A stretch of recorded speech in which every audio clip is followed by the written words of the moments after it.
IPC का ये second video होगा। आईपीसी बाय आईजीएस, ठीक है। चैप्टर 3, चैप्टर 2 तक लास्ट अपने पढ़े थे, आज चैप्टर 3 पढ़ेंगे, ठीक है।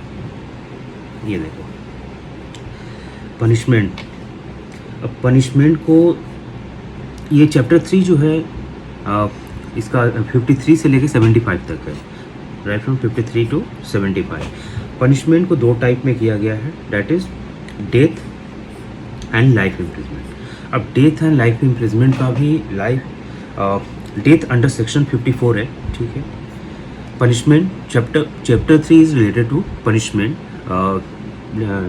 Section which it includes right from 53 to 75, ठीक है। अब पनिशमेंट का दो टाइप होता है, एक डेथ होता है, एक लाइफ इम्प्रिजमेंट होता है। अब लाइफ इम्प्रिजमेंट में भी क्या है कि सेक्शन 55 को कंसल्ट करता है, रिगरस एंड सिंपल, ठीक है।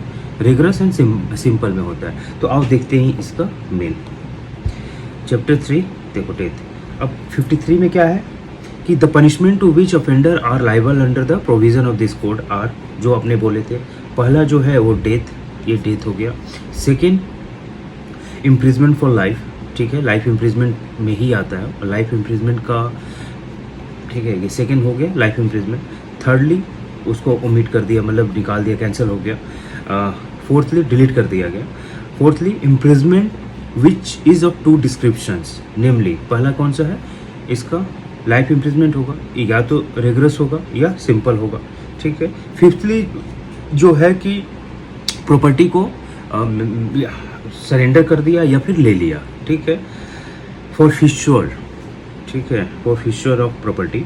या सिक्सथली जो है वो फाइन होता है, ठीक है। तो 53A अब सेकंड वाला है 53A, construction of reference to transportation.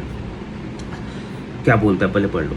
Subject to the provision of sub section 2, ये उतना इंपॉर्टेंट नहीं है लेकिन फिर भी देख लो। Subject to the provisions of sub section 2 and sub section 3 any reference to transportation for life in any other law for the time being in force or in any instrument or order having effect by virtue of any such law or any enactment repealed shall be constructed as a reference to imprisonment for life, ठीक है।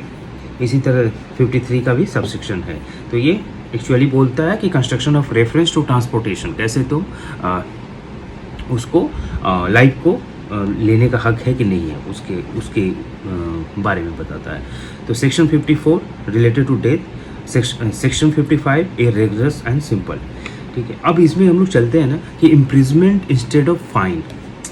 अब fine के जगह पे अगर मान लो कि किसी के पास पैसा ही नहीं रहा, ठीक है, उस केस में वो क्या बोलेगा, वो करेगा क्या, फाइन दे नहीं सकता है। तो उसकी जगह पे देखो नेचर ऑफ पनिशमेंट है, ठीक है, एंड टर्म्स ऑफ इम्प्रिजमेंट। तो अगर दोनों है उसके पास under section 63 imprisonment plus fine, तो उस सेक्शन में उस टाइम में वो क्या बोलेगा, section 63 deals with imprisonment plus fine में। तो अगर अच्छा पहले आ जाओ 63 में देख ही लेते हैं, ठीक है।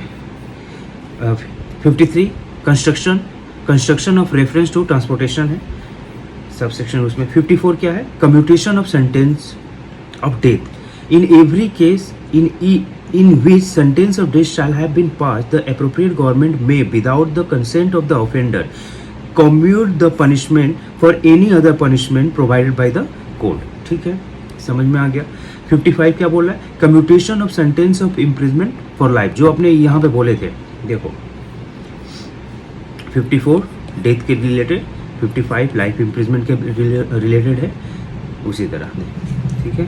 Commutation of sentence of imprisonment of for life, LI, ठीक है। Commutation of sentence of death, तो 54 डेथ सेंटेंस के लिए रिलेटेड है, 55 लाइफ इम्प्रिजमेंट के लिए है, ठीक है।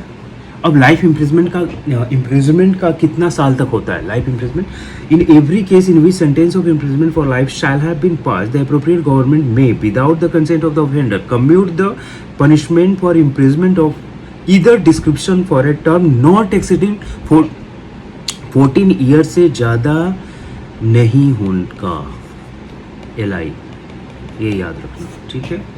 55A क्या बोलता है, लाइफ इम्प्रिजमेंट 14 साल, ये समझ जाओ। Definition of appropriate government 55A में बोलता है कि अप्रोप्रिएट गवर्नमेंट का डेफिनेशन कहाँ है।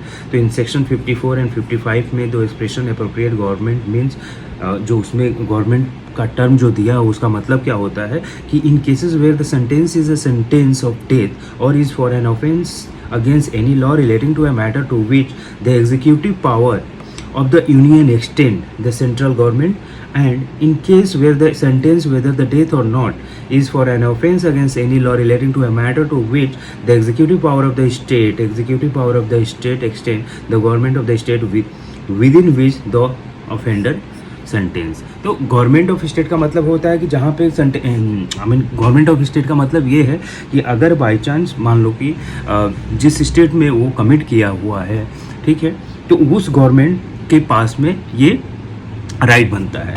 In case where the sentence is for an offence against any law relating to a matter to which the executive power of the state extends, ठीक है, the government of the state within which the offender is sentence.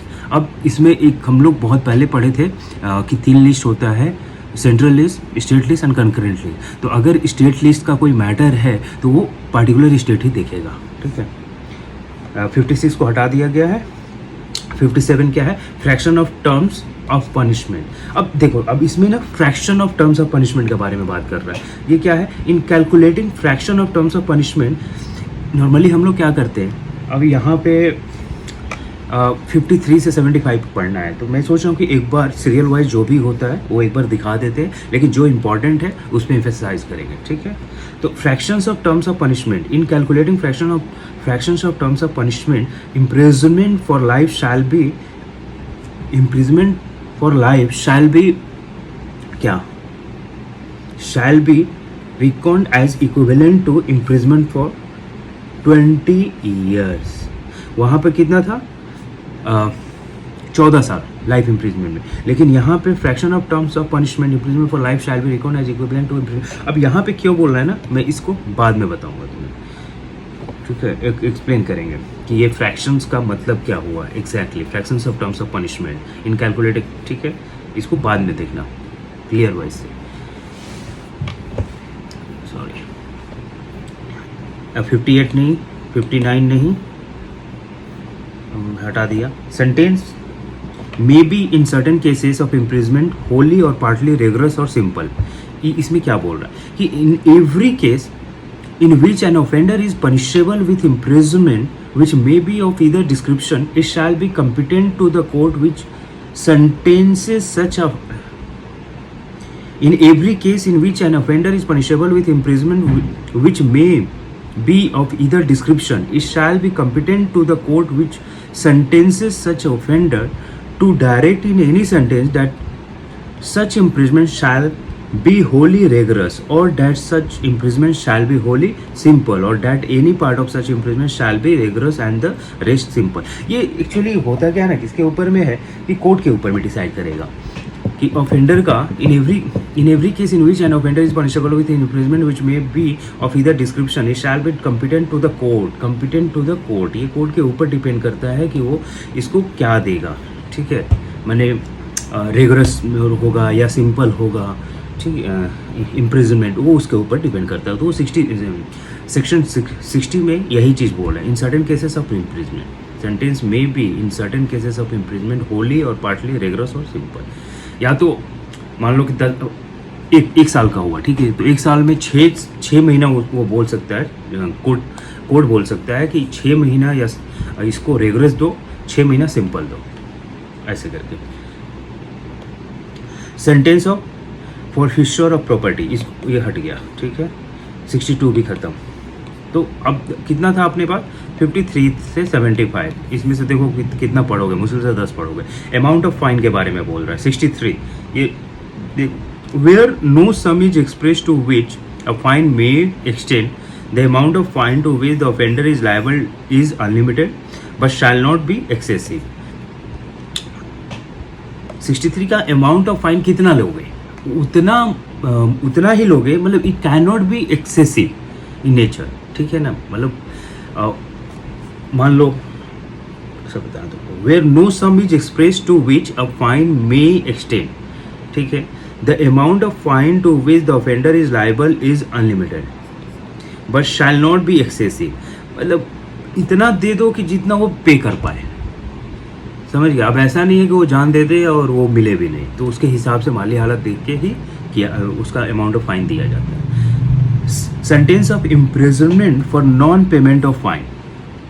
अब मान लो कि उसके पास पैसा है नहीं और इम्प्रिजमेंट प्लस फाइन दोनों उसको लगाया गया है कि भाई तुमको सजा भी होगी, उसके साथ साथ आपको फाइन भी देना पड़ेगा। तो उस केस में क्या है, in every case of an offence punishable with imprisonment as well as fine in which the offender is sentenced to a fine, ठीक है, वेदर विथ और without imprisonment, and in every case of an offence punishable with imprisonment or a fine or with fine only in which the offender is sentenced to a fine, it shall be competent to the court which sentences such offender to direct by the sentence that in default of payment of the fine the offender shall suffer imprisonment for a certain term, which imprisonment shall be in excess of any other imprisonment to which he may have been sentenced, ठीक है, sentence or to which he may be liable under a commutation of sentence. तो ये चीज़ें हैं कि court decide कर सकता है कि अगर आप नहीं दोगे तो उसके बदले में आपको आपकी सज़ा जो है वो एक्सटेंड कर दी जाएगी, ठीक है, प्रोपोर्शन टू द मान लो कि 100 रुपये का फाइन है, ठीक है, और उसका 100 रुपये का फाइन है और उसका ये है, आगे पढ़ते हैं, आगे है उसके बारे में। Limit to which under section 65 limit to imprisonment for non payment of fine when imprisonment and fine avoidable। अब क्या बोल रहा है कि limit to imprisonment for non payment of fine, कि कितना लिमिट होना चाहिए। ये जो बोला है ना यहाँ पे कि नेचर ऑफ पनिशमेंट, मान लो कि इम्प्रिजमेंट प्लस फाइन है तो ये 63 अंडर 63 में ये डिफाइन किया गया है, ठीक है। 65 में क्या बोल रहा है कि 1/4 of the maximum imprisonment that for offence, ये नहीं है। 67 is related to fine only up to ₹50 for maximum 2 month. अगर मान लो कि 2 महीना उसका 4 महीना के लिए हुआ और टोटल 4 महीना का 100 रुपया हुआ, ठीक है, 100 रुपया फाइन है, तो या तो उसमें एक कंडीशन है, या तो तुम 100 रुपया दे दो, ठीक है, और नहीं तो 4 महीना खट लो। तो उसके पास अब क्या है कि उसके पास 50 रुपया ही है, तो उसने बोला मेरे पास 50 रुपीज़ ही है, तो उस कंडीशन में क्या करेगा कि 2 महीना तुमको इम्प्रिजमेंट होगा, 2 महीना जब खट लेगा क्योंकि 50 रुपये ऑलरेडी वो जमा कर चुका है, तो वो रिलीज हो जाएगा, रिलीव हो जाएगा जेल से, ठीक है। ये चीज़ें अब आओ इधर। Limit to imprisonment. The term for which the court directs the offender to be imprisoned in default of payment of a fine shall not exceed 1/4 of the term of imprisonment, which is the maximum fixed for the offence. If the offence be punishable with imprisonment as well as fine. चलो ये यहीं तक रखते हैं, ठीक है, thank you.